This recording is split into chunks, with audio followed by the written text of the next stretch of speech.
పన్నుపై 50% మినహాయింపు. నగరపాలక సంస్థలో నిర్మాణాలు చేపట్టే కాలానికి వర్తింపు. ప్రభుత్వ నియంత్రణలోకి ప్రైవేట్ ఆయుష్ ఆసుపత్రులు. సో మనం చూసుకున్నట్లయితే నగరపాలక సంస్థల పరిధిలో నిర్మాణాలు చేపట్టే కాలంలో ఆ స్థలానికి సంబంధించిన ఖాళీ స్థలం పన్నుపై 50% మినహాయింపు ఇవ్వాలని ప్రభుత్వం నిర్ణయించింది. ఇందుకు ఉద్దేశించిన సవరణ ముసాయిదా బిల్లును మంత్రివర్గం ఆమోదం తెలిపింది. పట్టణ స్థానిక సంస్థల్లో డిస్ప్లే బోర్డులు, సైన్ బోర్డులు, బస్సులు, ఆటోల మీద ప్రకటనలు ప్రదర్శించే సంస్థలు ఇక నుంచి విధిగా లైసెన్సులు తీసుకోవాలి. దీనికి సంబంధించిన పురపాలక నియమావళిలో చేసిన సవరణలకు కేబినెట్ ఆమోదం తెలిపిందనమాట. ఇక మనం చూసుకున్నట్లయితే 18 ఏళ్ళ వయసు నిండిన వారు ఓటర్గా నమోదు అవ్వాలంటే ఇప్పటిదాకా ఏడాదికి ఒకసారి ఉండేది. ఇప్పుడైతే మనకి ఏకంగా 4 సార్లు అవకాశం ఇచ్చారనమాట. జనవరి 1, April 1, July 1, October 1.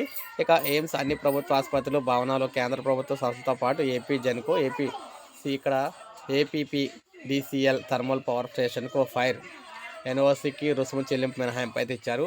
AP food processing సంబంధించి అదేవిధంగా 2025-26 ఖరీఫ్ ధాన్యం సేకరణకు వర్కింగ్ క్యాపిటల్ నిబంధనలకు అనుగుణంగా ఏపీ మార్క్ఫెడ్ ద్వారా 5,000 కోట్ల రుణం తీసుకునేందుకు చేసిన ప్రతిపాదనకు ఆమోదం తెలిపారనమాట.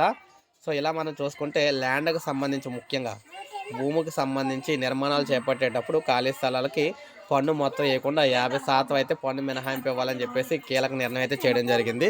సో ఇది మనకు అప్డేట్. ఒక లైక్ చేయండి, సబ్స్క్రైబ్ చేసుకోండి, మన ఛానల్ సబ్స్క్రైబ్ చేసుకోండి.